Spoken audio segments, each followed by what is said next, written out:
So before anything else, let me introduce to the topical workbook for computer science 2210 or 0478. This is the workbook 1 for paper 1, basically computer systems. And as you can see from the table of contents, I've included questions on each and every subtopic from the syllabus along with the mark scheme. And these are some of the actual questions, actual pages as a preview from the workbook. Section 1.1, 1.3, 2.2, 3.2, 5.3 cybersecurity and artificial intelligence. This is just to show you a glimpse of what type of questions are included in the workbook. There are many more questions where these come from, and around 18 to 20 questions on an average are included for each and every topic. A must buy if you want to boost your grade. Similar to the paper 1 workbook, I have designed a paper workbook for paper 2 as well. This is for algorithm, programming and logic for CIEs either 2210 or 0478 GCE or IGCSE Computer Science. As you can see, it contains questions on every subsection of the syllabus content for paper 2 along with the mark scheme, so you can understand each and every question, each and every algorithm. These are some of the few pages from the workbook just to give you a glimpse of what type of questions are included. As you can see, this is 7.1, this is 7.7, 8.3 and section 10 Boolean logic. So a lot more questions are included in the workbook. A must buy if you want to have a very good score in your Cambridge examination. Order now.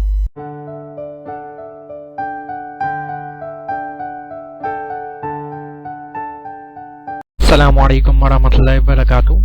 Welcome to another computer science lecture. So in today's video we'll be discussing how to tackle the most important question of paper number 2, that is the 15 mark question or the scenario based question that would be, according to sequence, the last question of your paper 2.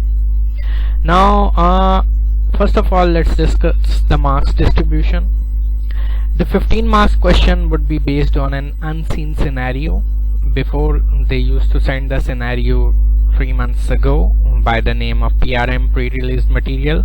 Now you'll get a scenario then and there, and you'll have to devise you'll have to come up with a solution on your own. I'll advise you that do not spend more than 20 minutes on this question, or maximum 30 minutes, that's it. Otherwise you may end up losing marks in other questions of your paper. Try to solve it in 20 minutes. Otherwise you may go for 25 or 30 minutes, but that's it, not more than that. Now before you attempt the question, you need to know what are the marks distribution for this question, so you can answer accordingly even if you are not able to come up with a 100% accurate solution. Remember that since it would be a scenario based question and the scenario will not be given to you beforehand, so Cambridge examiner will offer you some leverages, some leniency. So the marks distribution is, if you do not write comments, you are going to lose straight off almost 4 marks.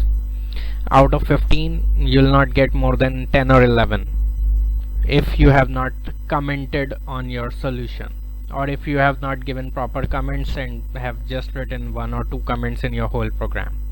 Every section should be commented, every logic should be commented. Then the second thing is the use of meaningful identifiers. Your constants, your variables, your data structures, your arrays, they should have meaningful names, understandable names. Otherwise you may lose 2 to 3 marks just because of using nonsense or illogical names.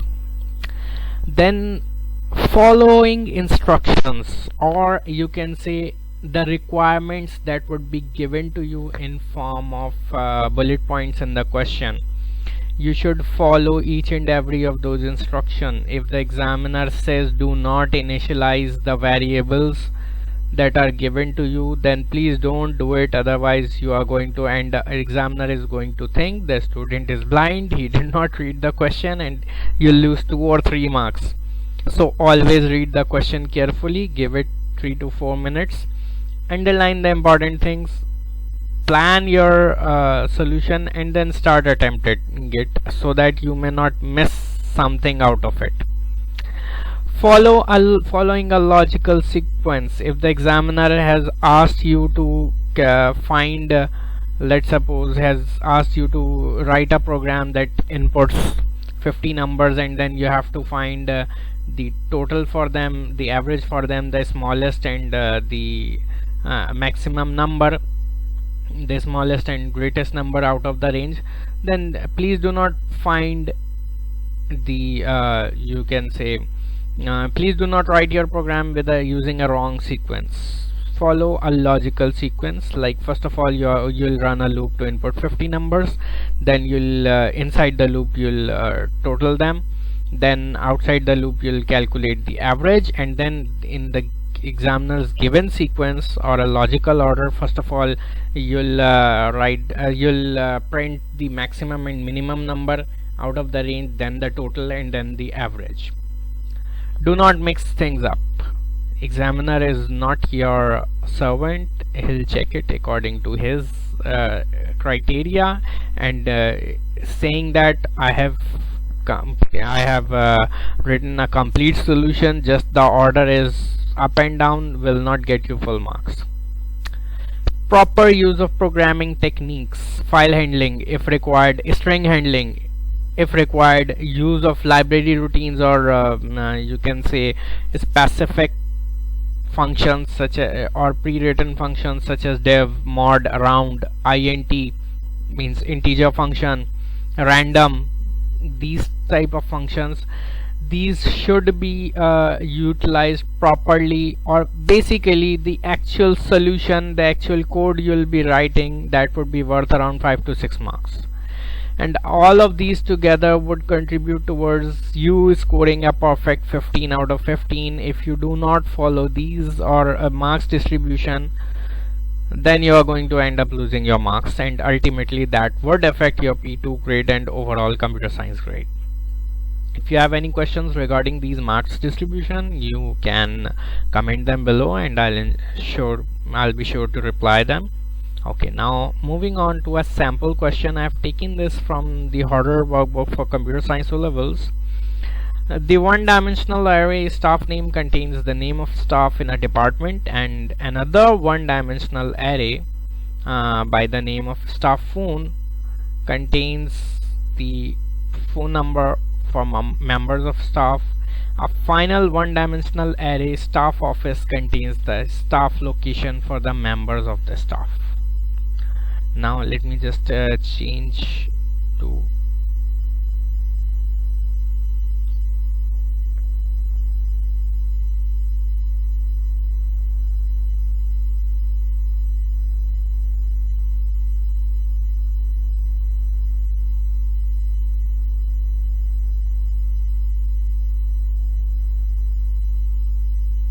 okay, now this is better. Okay, so let's underline our important things right now. It says it is a one-dimensional array, so that means in your solution do not make a two or consider it as two-dimensional. Then we have it contains the name of the staff.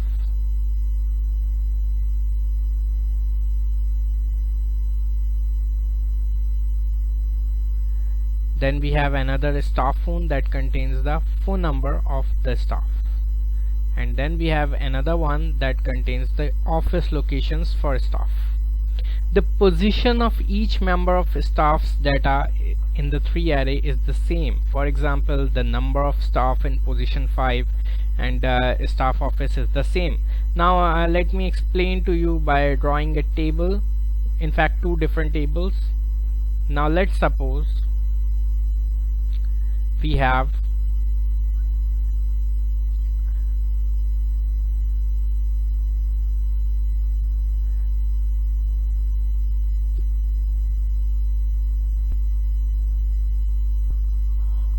okay, so I have created a table in MS Word to explain you how it works. Okay, now let's suppose In this array, now on the third position is the name Tom. Now basically, that's better.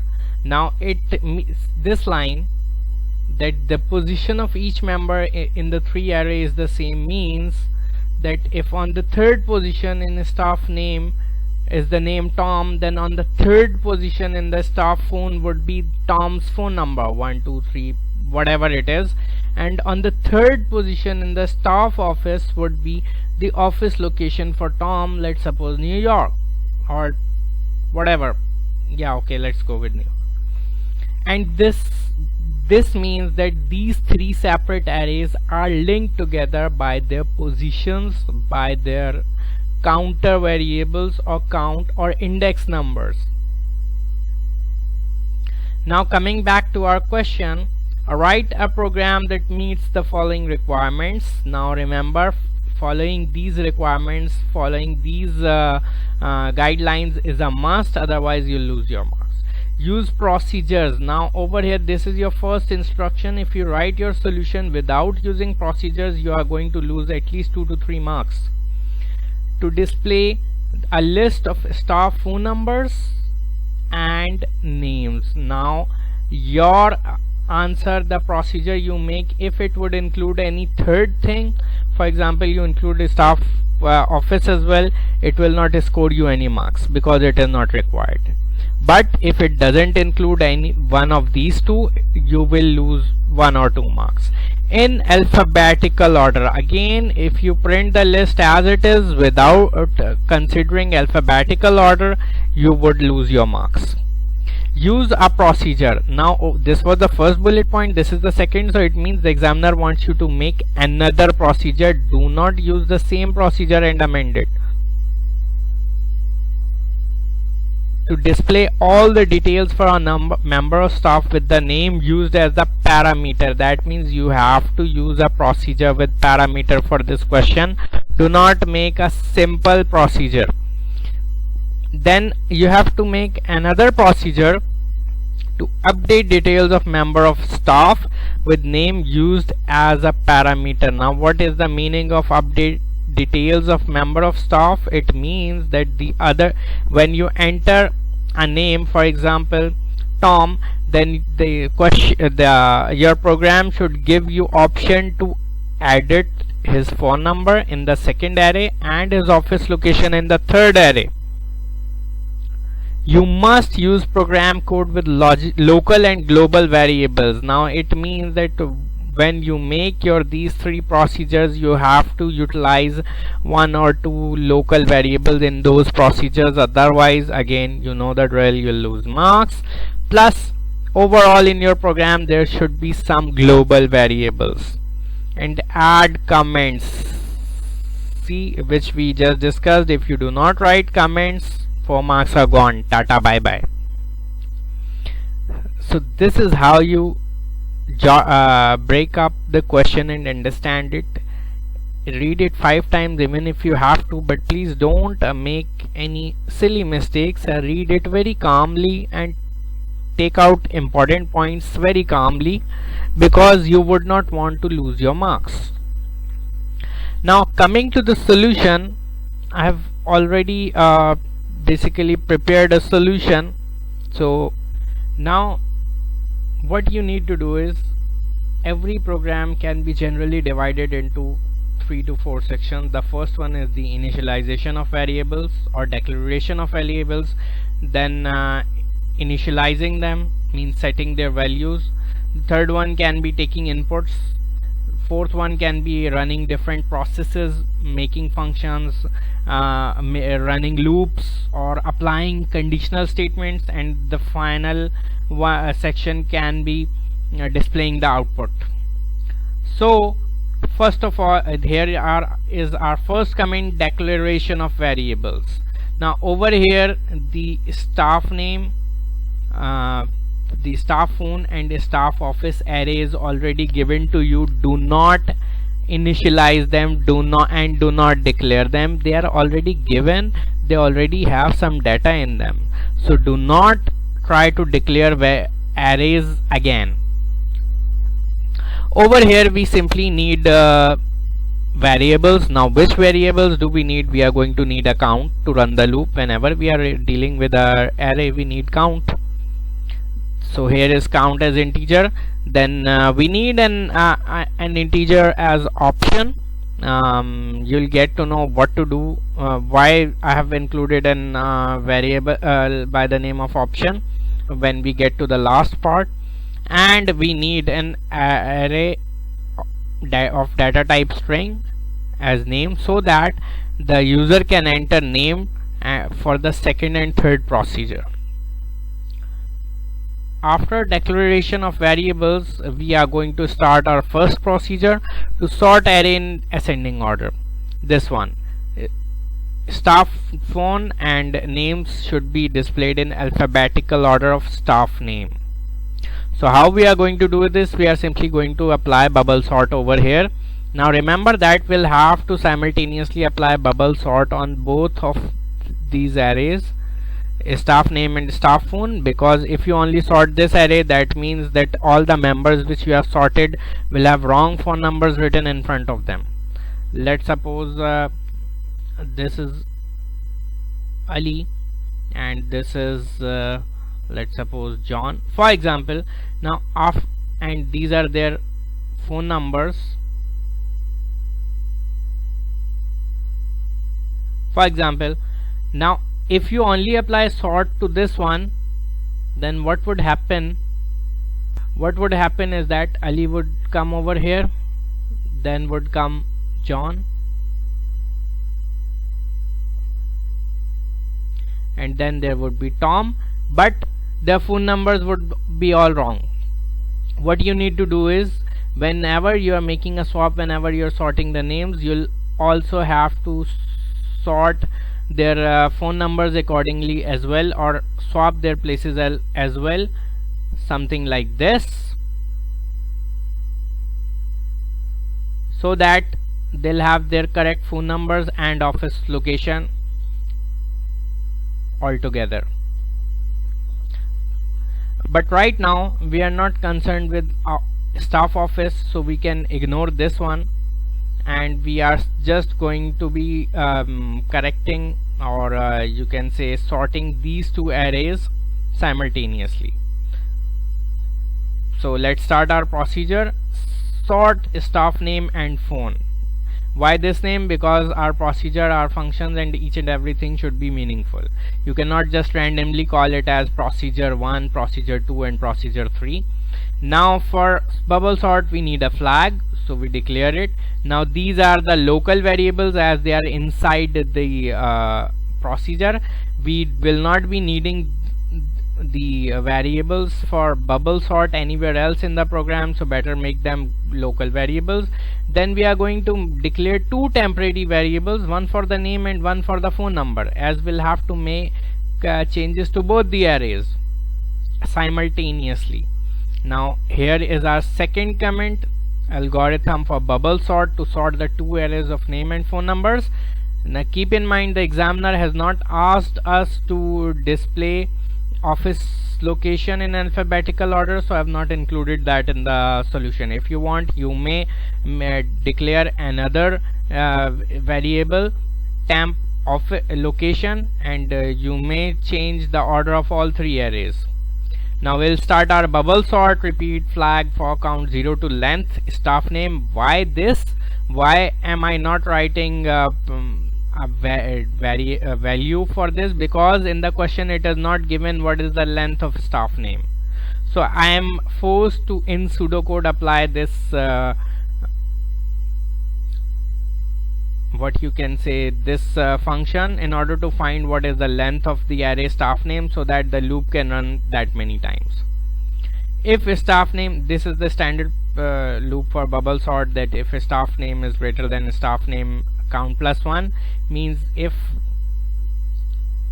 this value is greater than this, means if it is not in ascending order, then what to do? In temp name we store the name, in temp phone we store the phone number, and then we make swaps. The next value would come into a name and in phone, whereas the stored values would go into their places. You can see the video for section 7.4 standard methods of solution to understand better how as bubble sort works. Right now we don't really have time, so I cannot explain you from the scratch what is a bubble sort. Then flag and if next count, this until count equals to length flag staff name. Why this? Because again I do not know from the given question that how many members are there in the array. Or flag equals to 0 means all the members have been sorted. Then we would make count as 0 because count is our global variable and we'll have to use it in our other two procedures as well. And now once we have sorted them, what we do, we simply print these two things. For count 0 to length staff name, print name, staff name, count and staff phone count, so that name and phone number, which was the requirement, would be printed on screen. Means a list would be displayed and procedure. So we are done with part 1. We have given our we have used our sequence, we have used everything. So far if you just leave your question till here, you will score something like 6 or 7 marks out of 15. Moving ahead, the second bullet point said that you should be able to enter the name and the procedure should take it as a parameter and then search for the detail of that person and then display it. Now how do we do that? We'll simply apply linear search on the first array, and once we find a match, then we are going to use that value of count or array index in order to fetch the relevant details from staff phone and staff office. Here is the comment for that. Procedure display details. Now why display details? Again, meaningful names, and over here we are providing it a parameter, so that would be a name given as a string. Now over here we'll apply linear search. It's really a simple algorithm that before calling this parameter, we'll take input from the user and then we search each member in the array staff name and to check that whether it matches with the value stored in name variable or not. That is inputted by the user. If it matches, then found becomes true, and what you do, you print the name with, and afterwards you take the values from staff name, then you print the phone number by taking the staff phone using the same count because all of the counts are connected, and then finally you print staff location. And if count equals to count plus 1 until found equals to true or count equals to length staff name, means until you find a match or all of the array members have been checked and no match has been found. Over here you can write a else condition as well, else print not found or something like that. In fact, it's better if you give the error message over here, but in the question they have not asked that to display an error message, so that's why I have skipped it. We do not have extra time to give to this question, so it's better if you stick to what has been asked and do not try to add in extra details. It will not score you more marks. And procedure. So this is our second procedure done. By now we should be standing around 8 or 9 marks out of 15. Now coming, or maybe 10 marks. Now coming to our third bullet point that said that or the third requirement that said that you should be able to get a name from the user, and using that name you should be able to update the record of the employee or staff whose name has been entered. So this is procedure update record, again meaningful name, and we have to provide it with a parameter that would be the same as name string, declare choice as a string, and found as boolean. Now first of all we are going to apply the bubble sort, linear search again, in order to match that whatever name has been entered by the user and find its index value in the first array. Now what we need to do is we start a loop, and then what we do is, if name matches any value in the array, then what we do, we ask the user that do you want to update that person's phone number. If the choice is yes, then you give them a prompt. Oh yes, always give prompts, means display a message, print a message before taking an output input and before displaying an output. This also contributes to 1 or 2 marks in your question. And then we simply input the phone number that would go and be overwritten in the staff phone at the index location, so our phone number would be updated. And if do you want to update office location, yes or no, input choice. If choice is yes, then print enter new location, and the whatever new location user will enter, it would be updated or overwritten in the staff office array at the given index number that is stored in count. And if count equals to count plus 1 until found equals to true, or count equals to length staff name. And procedure. Now what we need to do is, we have done all our processes, we have done all our loops, iteration, this and that. Now we need to call the procedures to show results or display results. So we call the procedure, our first procedure, sort staff name and phone. Then what we do, we'll need to call our second procedure, enter 1 to search and view staff details, and 2 to update records. Or you can make this into 3 options as well. Enter 1 to view list, 2 to search, and 3 to update records. Again, there can be many solutions to a problem. Examiner checks your logical approach and doesn't really criticizes small differences of approach to your answer, or how you approach your solution using what logic.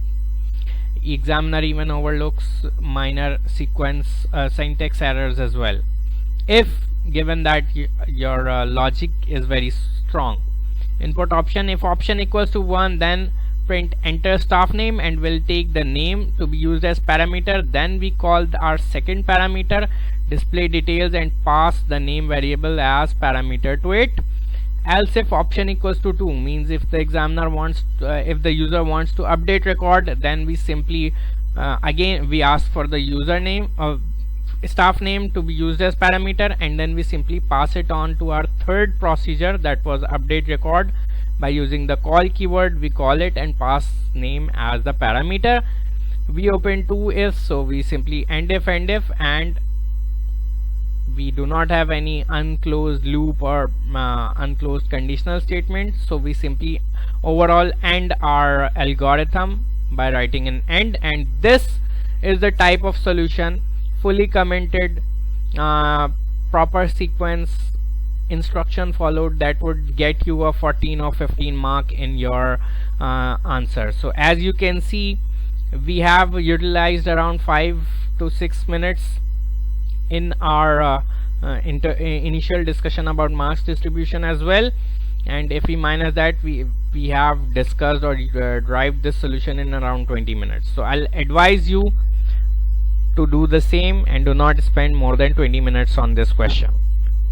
Practice different questions so that you are able to solve it in under 20 minutes or within 25 minutes.